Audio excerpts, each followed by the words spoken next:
This channel does not promote any violent, harmful, or illegal activities. All content provided by this channel is meant for an educational purpose only. তবে কি জানেন তো, তিলোত্তম আবহের মধ্যে আচমকা নজর কেড়ে নিয়েছে বীরভূম জেলা। জানেন আপনারা, কেষ্টমণ্ডল ফিরে এসেছেন, কিন্তু আমার বক্তব্য কয় কেষ্ট কয় কাজল, আর এই দুজনের পুরনো রাজনৈতিক বৈর ভাব রয়েছে বা শত্রুতা রয়েছে, কিন্তু তা আচমকা আবার মাথাচাড়া দিয়েছে। কাজল শেখের বক্তব্য শুনুন।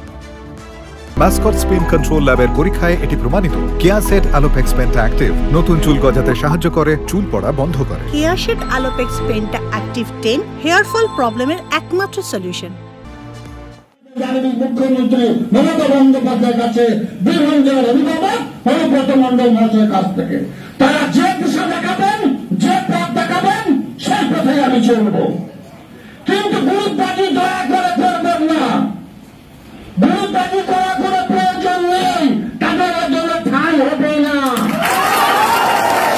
আমি সব খেলায় খেলতে জানি, আমি দাবা খেলা খেলতে জানি, হাডুডু খেলতে জানি। খেলা হবে গান শুনিয়ে, লাভ হবে না বন্ধু। আমি বুঝতে পেরেছিলাম তোমরা পাঁচিলে চেপে বসে আছো, তার আগেই দাবার চাল চলেছে।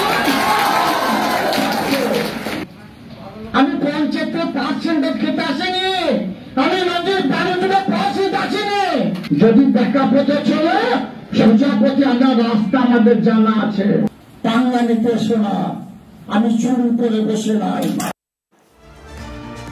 কাজল শেখের বক্তব্যের প্রতিটা শব্দ যেন কোথাও খোঁচা দিচ্ছে কাউকে, আপনার মনে হলো না? চলুন, অরিত্র এই ফেজে বীরভূমে ছিল, আমি অরিত্রর সঙ্গে কথা বলি। অরিত্র, খুব ক্লিয়ার একটা মেসেজ যে বাঘ ফিরলেও কাজল এখন অ্যাক্টিভ।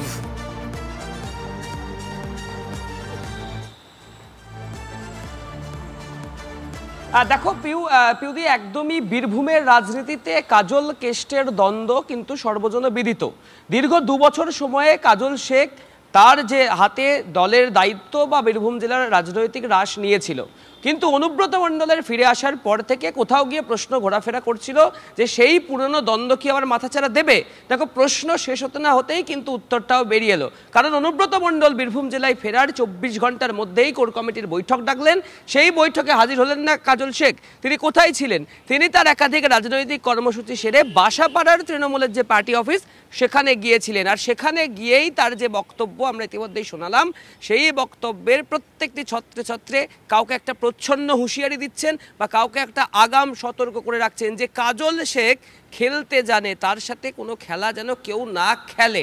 এখানেই শুধু শেষ নয়, কাজল শেখের এই যে বক্তব্য, তার বক্তব্যের প্রত্যেকটি লাইনে কোথাও তিনি বলছেন গুটিয়ে দেব, কোথাও তিনি বলছেন পাঙ্গা নিতে এসো না, আবার কোথাও বা তিনি বলছেন তিনি নাকি সব রকম খেলা খেলতে জানেন, তার পেটে অনেক ঘাটের জল আছে।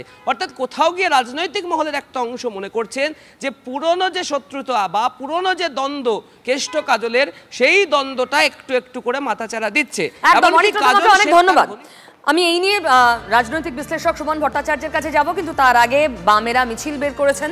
আজকে তাদের মিছিল প্রি শিডিউল ছিল, মঞ্চ বাঁধতে দেয়নি পুলিশ, তাই ম্যাটাডোরের ওপরে উঠে সভা করার সিদ্ধান্ত নিয়েছেন বাম, মহিলা এবং যুব মোর্চার সদস্যরা। মিছিলের ছবি দেখুন প্লিজ, পিসিআর প্লিজ মিছিলের ছবিটা দেখান।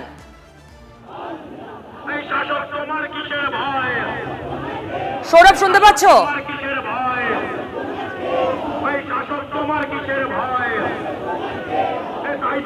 একেবারে এই মুহূর্তে তোমাকে আমার চিত্র সাংবাদিক দীপঙ্কর জানার ক্যামেরায় বাম ছাত্র মহিলাদের মিছিল দেখাবো। আরজিকর কাণ্ডের পর 13 বছরের মমতা বন্দ্যোপাধ্যায়ের শাসনে আমরা প্রথম দেখেছিলাম যে প্রচুর বাম মনস্ক নাগরিকরা রাস্তায় নেমেছিলেন। তারপর এই মুহূর্তে কিন্তু সিপিআইএম এর যুব সংগঠন বা বামফ্রন্টের যুব সংগঠন, তারা কিন্তু আরজিকর কাণ্ডের পরিপ্রেক্ষিতে ইস্যুকে ছাড়তে নারাজ, এবং এই ইস্যুকে তারা কিন্তু জিয়ে রেখে তিলোত্তমার বিচার চেয়ে রাস্তায় নেমেছেন।